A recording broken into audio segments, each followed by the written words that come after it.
Captain Jake Morrison stood on the bridge of the New Horizon, watching the stars through the large front window.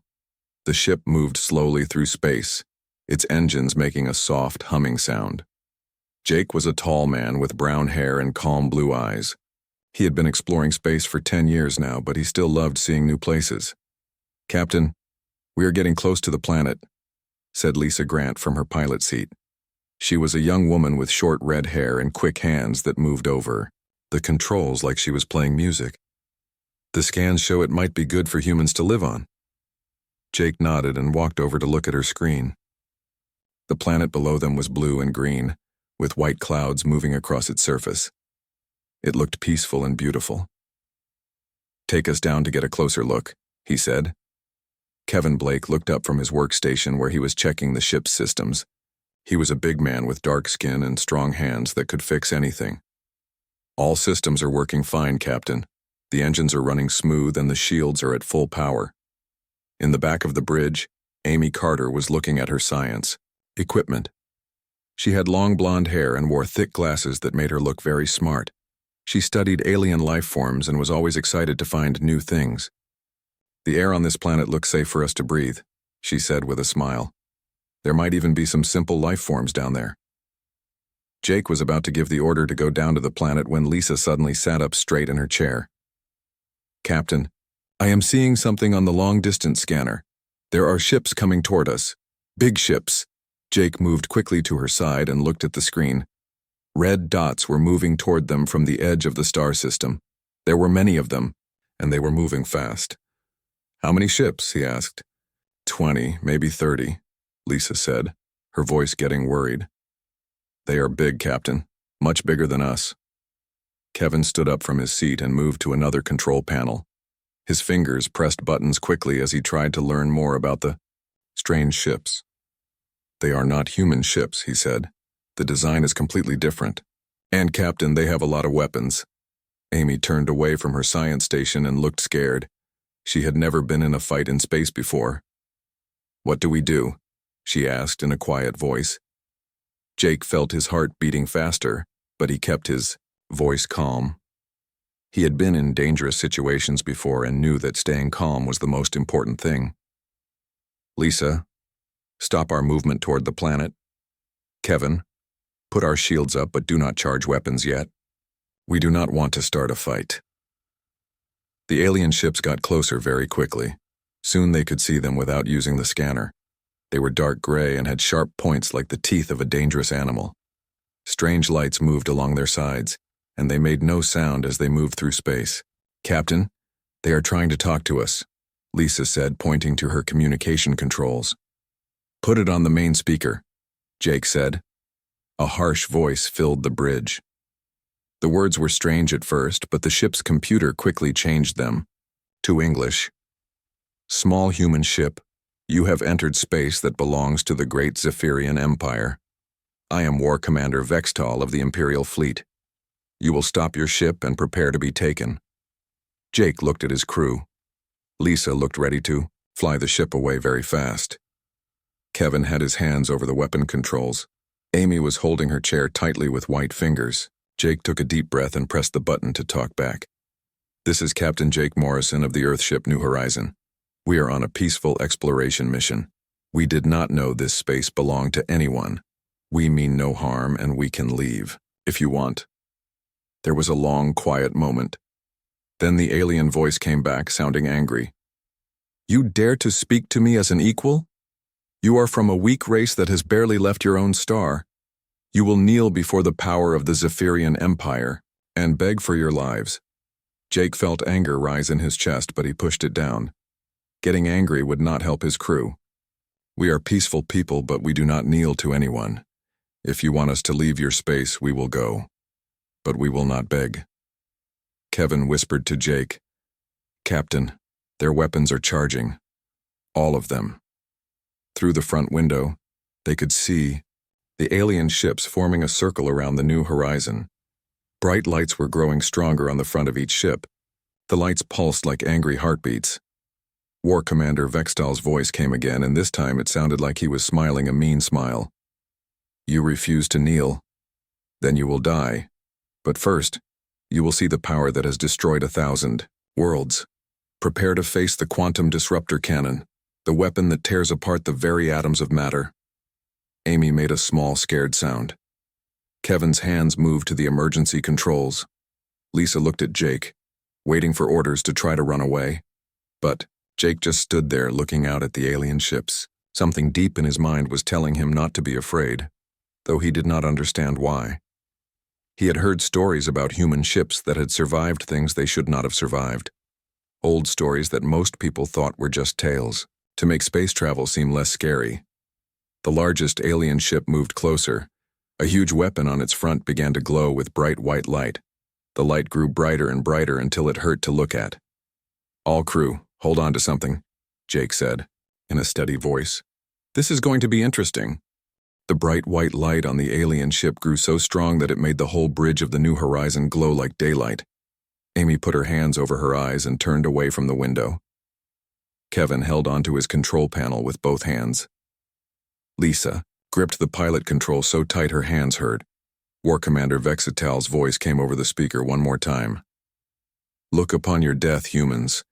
This is the weapon that ended the Krex Empire in one day. This is the power that made the proud. Alterian race surrender without a fight. Your atoms will be torn apart and scattered to the void." The weapon on the alien ship made a deep sound like thunder, but much louder. The sound went through the walls of the New Horizon and made everything shake. Small objects on the bridge fell to the floor. The lights flickered. "Here it comes," Kevin said in a tight voice. A beam of pure white energy shot out from the alien weapon. It was as wide as the New Horizon itself and moved faster than lightning. The beam hit the human ship straight on, covering it completely in bright, burning light. Amy screamed. Lisa closed her eyes and waited to die.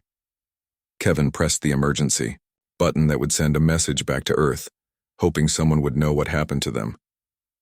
But death did not come. The white light covered their ship for what felt like a long time, but was really only a few seconds.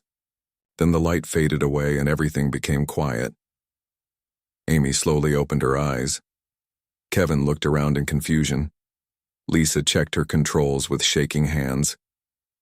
"Are we dead?" Amy asked in a small voice. Jake looked down at his hands, then touched his face. Everything felt normal. "I do not think so," he said. Kevin stared at his control screens with wide eyes. "Captain, this is impossible. All systems are working fine. The engines are good. The shields are good. The air system is good. Everything is working like nothing happened." Lisa ran her hands over the pilot controls, checking everything twice. "The ship is not damaged at all, not even a scratch on the hull. How is this possible?" Through the front window, they could see the alien ships, but something had changed. The ships were not moving. They just sat there in space like they were frozen. No lights were flashing. No weapons were charging. Amy checked her science equipment with shaking hands. "The readings show that we were hit by enough energy to destroy a small moon. But the ship absorbed all of it somehow. The energy just disappeared." Jake felt something strange happening in his chest. It started as a small tickle, like when someone tells a funny joke. The tickle grew bigger and turned into a small laugh. Then the small laugh became a bigger laugh. "Captain," Lisa said, looking worried. "Are you okay?" Jake tried to stop laughing, but he could not. The more he thought about what just happened, the funnier it became. Here was this big scary alien with his most powerful weapon, and it did nothing at all. It was like watching someone try to break down a door with a feather. "Captain Morrison," came War Commander Vexital's voice over the speaker. But now the alien voice sounded different. It was not angry anymore. It sounded confused and maybe a little scared. "What trickery is this? How did you survive the quantum disruptor?"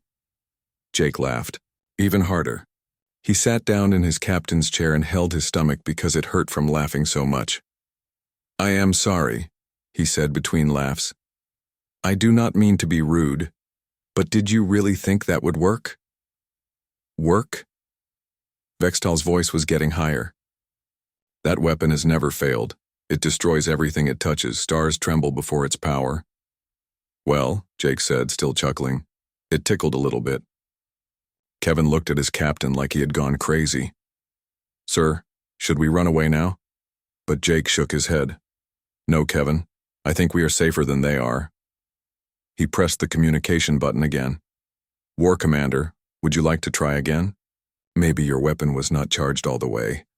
There was a long silence from the alien ships. Then Vextal's voice came back, and now it definitely sounded scared. "Impossible. You must have some kind of shield we cannot see." "We have normal shields," Jake said, looking at Kevin's readings. "But they were not even turned on when you shot us." Amy was looking at her science equipment with a confused face. "Captain, something very strange happened. The energy from their weapon did hit us, but our ship's hull absorbed it all. It was like the metal of our ship drank the energy and turned it into harmless heat." Lisa turned in her pilot seat to look at Jake. "How did you know we would be safe?" Jake stopped laughing for a moment and thought about it. "I do not know. Something just told me not to worry. Like when you are a child and you know your parents will keep you safe. On the alien ships, they could see lights flashing as the creatures inside ran around trying to figure out what went wrong. Some of the ships moved closer to get a better look at the new horizon." "They are scanning us," Kevin reported. "Trying to understand how we survived." Jake smiled and pressed the communication button again. "War Commander Vextal, are you still there?" "I am here," came the reply, but the voice sounded weak now. "Would you like to try shooting us again? Maybe if you use all your ships at the same time, it will work better." Amy grabbed Jake's arm. "Captain, what are you doing?" But Jake just winked at her. Something deep inside him knew they would be fine. He did not understand how or why, but he was as sure of it as he was sure that the sun would rise tomorrow. "You mock us," Vextal said, his voice getting angry again. "I am not mocking you," Jake said, his voice becoming more serious. "I am trying to save us all sometime. Your weapon cannot hurt us, so what do you want to do next?" Amy stared at her science equipment with wide eyes. The numbers on her screen did not make sense. She pressed buttons and checked the readings again, but they stayed the same. "Captain, I need to tell you something important. Something very strange." Jake was still smiling, but he turned to listen to Amy. "What did you find?" "The energy from their weapon should have turned our ship into dust," Amy said, her voice full of wonder. "But our hull absorbed every bit of it. The metal of our ship drank the energy like water and turned it into harmless heat and light." Kevin looked up from his controls. "How is that possible? Our ship is made of normal materials. Steel and carbon and other basic metals." Amy pushed her glasses up her nose and looked at her computer screen. "That is what I thought too. But I am reading something different now. Our hull is not just normal metal. It has iron mixed in a special way." "Iron?" Lisa asked. "Like the iron in our blood?" "Yes, exactly like that," Amy said, getting more excited. "Captain, do you remember the stories about the old Earth scientist, Patricia Hughes? She worked on the first spaceships 50 years ago." Jake nodded slowly. "I heard the name in school. She helped design the first ships that could travel between stars." Amy typed on her computer and brought up old files. "Dr. Hughes found something amazing. She discovered that humans have a natural protection against certain types of energy. It comes from the iron in our blood and the way our bodies work with Earth's magnetic field." Kevin walked over to look at Amy's screen. "What kind of protection?" "Protection against quantum energy," Amy said. "The same type of energy that just hit us. Dr. Hughes found that when iron is mixed with carbon in the right way, it can absorb quantum energy and turn it into harmless heat." Lisa turned her pilot chair around to face Amy. "So our ship is built like a giant version of a human body?" "In a way, yes," Amy said. "Dr. Hughes worked with an engineer named Carlos Martinez. Together they designed ship hulls that copy the natural protection humans have. Every human ship built in the last 40 years has this special hull." Jake felt pieces of a puzzle clicking together in his mind. "So when that alien weapon hit us, it was like shooting quantum energy at a huge iron sponge," Amy finished. "The energy could not hurt us because our ship was designed to absorb it." Through the front window, they could see the alien ships moving around. Some were coming closer to get a better look at the new horizon. Others were moving away like they were afraid. War Commander Vextel's voice came over the speaker again. Human ship. What sorcery is this? Our weapons have conquered 100 worlds. How do you resist the power of the quantum disruptor? Jake pressed the communication button and his voice was calm and friendly. It is not sorcery, War Commander, it is science. Our ships are built to protect us from the dangerous things in space. Lies, Vextel said, but his voice did not sound sure. No race can resist quantum disruption. It is the most powerful force in the universe. Amy leaned over to Jake. Captain, should I explain it to them? Jake nodded. Go ahead, Amy. Maybe they will understand. Amy pressed the button to speak to the aliens. War Commander, my name is Amy Carter. I am a scientist. Your weapon shoots quantum energy that breaks apart the tiny pieces that make up matter. But our ships are made with special iron that absorbs this energy instead of being broken by it. There was a long silence. Then Vextel spoke again, and his voice sounded very confused. This is impossible. How can simple metal stop the power that destroys stars? It is not simple metal, Amy explained patiently. It is iron mixed with carbon in a very special way. The same iron that flows in human blood. Our bodies learned to live with quantum energy over millions of years on Earth. Our ships use the same protection. Kevin was looking at his control screens with a new understanding. So this is why human ships sometimes survive things they should not survive. I heard stories from other crews about ships that should have been destroyed but kept flying. Those stories are true, Amy said. Every human ship has this protection, but most people do not know about it. It is just built into the hull design. Lisa laughed and shook her head. So we have been flying around in ships that are basically immune to the most feared weapon in the galaxy, and we did not even know it. That is right, Amy said with a big smile. Jake looked out at the alien ships and felt sorry for them. They had built their whole empire on fear of a weapon that could not hurt humans. War Commander, are you still listening? I am here, Vextel replied, and his voice sounded tired now. Your weapon is very powerful, Jake said, but it cannot hurt us. So what do you want to do now? We can leave your space if you want, or we can talk about becoming friends. Friends? Vextel's voice was full of surprise. You would be friends with those who tried to destroy you? Jake looked at his crew. Amy was smiling hopefully. Kevin was nodding. Lisa gave him a thumbs-up sign. Why not? You did not know your weapon would not work, and we are not hurt. Maybe we can help each other. But before Vextel could answer, Kevin's control panel started beeping with an urgent sound. Captain, I am picking up more ships, coming from the direction of Earth. Lisa checked her long-distance scanner. Confirmed. Human ships moving fast. They must have received our emergency signal. Jake smiled wider. Well, War Commander, it looks like you are about to meet more humans. I hope you are ready for some interesting conversations.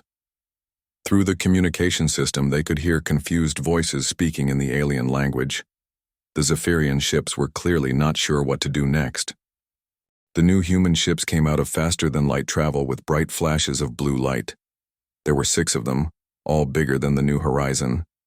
The largest ship was twice the size of any Zephyrian vessel. Its hull was dark gray with blue lights running along its sides. This is Admiral Helen Brooks of the Earthship Defiant Star, came a strong woman's voice over the communication system. Captain Morrison, are you and your crew safe? Jake pressed the button to reply. We are. Fine, Admiral. The aliens tried to destroy us with their biggest weapon, but it did not work. Did not work? Admiral Brooks sounded surprised. Explain. Amy leaned over to speak into the communication system. Admiral, this is Amy Carter. Their weapon fires quantum energy, but our hull absorbed it completely, just like Dr. Hughes designed it to do. There was a pause. Then Admiral Brooks laughed, and her laugh was even louder than Jake's had been. Well, I will be surprised. So the old stories about quantum-proof hulls are true. War Commander Vextel, I assume you are listening to this conversation? Vextel's voice came back, but now it sounded very weak and scared. I am here, Human Admiral. Good, Admiral Brooks said, and her voice became serious. You attacked a peaceful exploration ship. You tried to murder 4 innocent people. In human space, that would be called an act of war. The Zephyrian ships began to move, forming a battle line. But Jake could see that their movements were slow and uncertain. The aliens did not know what to do now that their best weapon was useless. However, Admiral Brooks continued, Captain Morrison tells me he offered you friendship. I am curious about that. Kevin Blake, are you there? Kevin pressed his communication button. Yes, Admiral. What is the status of the alien weapons? Kevin looked at his screens. All Zephyrian ships have their weapons charged and ready, Admiral, but based on what happened to us, their quantum weapons cannot hurt any human ship. What about our weapons? Admiral Brooks asked. Kevin checked another screen. Our plasma cannons and missile systems are working perfectly, Admiral. Admiral Brooks was quiet for a moment. Then she spoke to the aliens. War Commander Vextal, do you understand your situation? Your weapons cannot hurt us, but our weapons can destroy your ships easily. This cannot be true, Vextal said, but his voice sounded like he was trying to convince himself more than anyone else. Let me show you, Admiral Brooks said. Captain Morrison, please move your ship to a safe distance. Lisa started the New Horizons engines and moved them away from the alien fleet. The other human ships spread out in a wide circle around the Zephyrians. War Commander, I am going to fire one shot at your smallest ship, Admiral Brooks said. I will aim at your weapons only. I do not want to hurt your crew. No, Vextal shouted. Do not fire on my ships. Then order them to power down their weapons, Admiral Brooks replied. Show me that you do not want to fight anymore. There was a long silence. Jake could imagine the alien commander talking quickly with his officers, trying to decide what to do. Finally, Vextal spoke again. I cannot show weakness to my fleet. Then I will show you strength, Admiral Brooks said. A bright blue beam shot out from the Defiant Star. It was much smaller than the quantum weapon the aliens had used, but it was perfectly aimed. The beam hit the weapons on one of the smaller Zephyrian ships and melted them like ice in hot water. The ship was not destroyed, but all its weapons were gone. The alien crew on that ship were probably very surprised, but they were alive and safe. As you can see, Admiral Brooks said calmly, human weapons work just fine on your ships. War Commander, I could destroy your entire fleet right now, but I do not want to do that. Jake watched as the Zephyrian ships started to move away from each other. Some were trying to run away. Others were pointing their weapons at the human ships even though they now knew the weapons would not work. War Commander, Jake said, speaking into his communication system. You are in an impossible situation. Your empire is built on fear of a weapon that cannot hurt humans. What will you do now? Vextal did not answer right away. When he finally spoke, his voice was very quiet. For 300 years, the Zephyrian Empire has conquered every race we have met. The quantum disruptor has never failed us before. Maybe it is time to try something different, Amy suggested gently. Maybe it is time to make friends instead of enemies. Friends, Vextal repeated the word like it was something strange. The Zephyrian Empire does not have friends. We have subjects and we have enemies. Admiral Brooks spoke up. War Commander, I am going to make you an offer. Power down all your weapons and we will do the same. Then we can talk about this situation like civilized beings. And if I refuse? Then I will disable all your ships and take your crews prisoner. Admiral Brooks said simply. You cannot win this fight, and you know it. Jake watched the alien ships through his front window. He could see lights flashing on their hulls as the crews inside talked to each other. Some ships were already starting to power down their weapons. War Commander, Jake said. Your crews are scared. They know their weapons cannot protect them anymore. Do not let them die for nothing. Another long silence filled the space between the two fleets. Then, one by one, the lights on the Zephyrian weapons began to fade. The ships were powering down. Very wise, Admiral Brooks said. All human ships power down weapons but keep shields up. War Commander Vextal, you and I need to have a serious conversation about the future. Jake leaned back in his captain's chair and smiled. The most dangerous part was over. Now came the hard work of turning enemies into friends. War Commander Vextal sat in his command chair and stared at the human ships surrounding his fleet. His hands shook as he realized that everything he believed about Zephyrian power was wrong. His officers looked at him with frightened eyes, waiting for orders that he did not know how to give. War Commander. Admiral Brooks's voice came through the communication system. Are you ready to talk? Vextal took a deep breath. His pride wanted him to order one final attack, to die fighting rather, than admit defeat. But he looked around at his crew and knew he could not throw away their lives for his pride. I am ready to listen, he said quietly. Good, Admiral Brooks replied.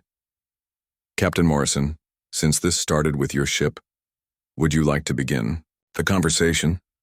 Jake stood up from his chair and walked to the communication panel. He thought about all the things he could say.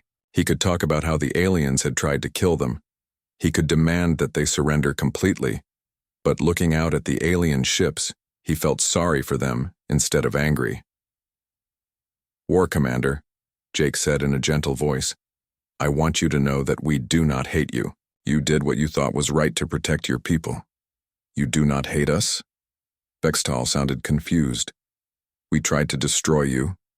Yes, but you failed, Jake said with a small laugh. And nobody was hurt. So why should we hate you? Amy moved to stand next to Jake. War Commander, can I ask you something? Why did your people start using the quantum disruptor to conquer other races? There was a long pause. When Vextal spoke again, his voice was sad. Long ago, our world was attacked by a race called the Destroyers. They had terrible weapons and they killed millions of our people. We were weak then, and we almost died out, completely. Kevin looked up from his controls. What happened to the Destroyers? We do not know, Vextal said. One day they were there, the next day they were gone. They left behind some of their technology. That is how we learned to build the quantum disruptor. We promised ourselves we would never be weak again. Lisa turned in her pilot chair to look at Jake. So they have been conquering other races because they were afraid of being conquered themselves. Jake nodded. Fear makes people do strange things. He pressed the communication button again. War Commander, what if I told you that you do not need to be afraid anymore? What do you mean? Admiral Brooks spoke up. War Commander, the human government has been looking for allies in this part of the galaxy. We have enemies too. Races that want to destroy us just like the Destroyers wanted to destroy you. You want us as allies? Vextal sounded like he could not believe what he was hearing. Even after we attacked you? Especially after you attacked us, Jake said. You showed us that you are brave fighters who will do anything to protect your people. Those are exactly the kind of allies we want. Amy pressed the communication button. War Commander, what if we could show you a better way to use your quantum disruptor weapons? Instead of using them to destroy, we could help you turn them into tools that create and build. That is impossible, Vextal said. They are weapons of war. Everything can be changed, Amy said with excitement in her voice. The same energy that destroys can also be used to power cities and build new worlds. We could work together to turn your weapons into something that helps people instead of hurting them. Jake could hear voices in the background on the alien ships. The Zephyrian crews were talking quickly to each other in their own language. Some sounded excited. Others sounded scared. War Commander, Admiral Brooks said, I am going to make you an official offer from the Earth government. Join us as allies. Help us explore and protect this part of the galaxy. In return, we will share our technology with you and help you build a better future for your people. And if we refuse? Vextal asked. Then you can go back to your homeworlds, Admiral Brooks said simply. We will not follow you or attack you, but you cannot attack other peaceful races anymore. We will not allow it. Jake smiled as he listened to the conversation. This was the best possible outcome. No one had to die, and maybe they could even become friends. War Commander, Jake said, you do not have to decide right now. Why do not you and some of your officers come aboard our ship? We can show you how human technology works. You can see for yourself that we want to help. Not hurt. There was another long silence. Then Vextal spoke, and for the first time his voice sounded hopeful instead of afraid. You would welcome Zephyrian warriors onto your ship? You would trust us after we tried to kill you? Of course, Jake said. That is what friends do. They trust each other. 2 hours later, War Commander Vextal and 3 of his officers were sitting in the meeting room of the New Horizon. They were tall, thin beings with gray skin and large eyes. They looked around nervously at first, but Jake and his crew treated them with kindness and respect. Amy showed them how the ship's hull absorbed quantum energy. Kevin explained how human weapons worked. Lisa demonstrated the navigation systems. And Jake talked to them about exploring new worlds and meeting new races. By the end of the visit, Vextal was smiling. It was a strange smile on his alien face, but it was real. Captain Morrison, Vextal said as he prepared to return to his ship. I think the Zephyrian Empire is ready to try something new. We are ready to be friends with humans. Jake shook Vextal's hand in the human way of showing friendship. Welcome to the Alliance, War Commander. I think this is the beginning of something wonderful. 6 months later, the first joint human-Zephyrian space station was built in the system where they first met. The station was powered by converted quantum disruptor technology that now created energy instead of destroying it. Human and Zephyrian crews worked together to explore new worlds and protect peaceful races from real threats. And sometimes when Jake visited the station, he would start laughing when he remembered the day when the most powerful weapon in the galaxy had felt like nothing more than a gentle tickle.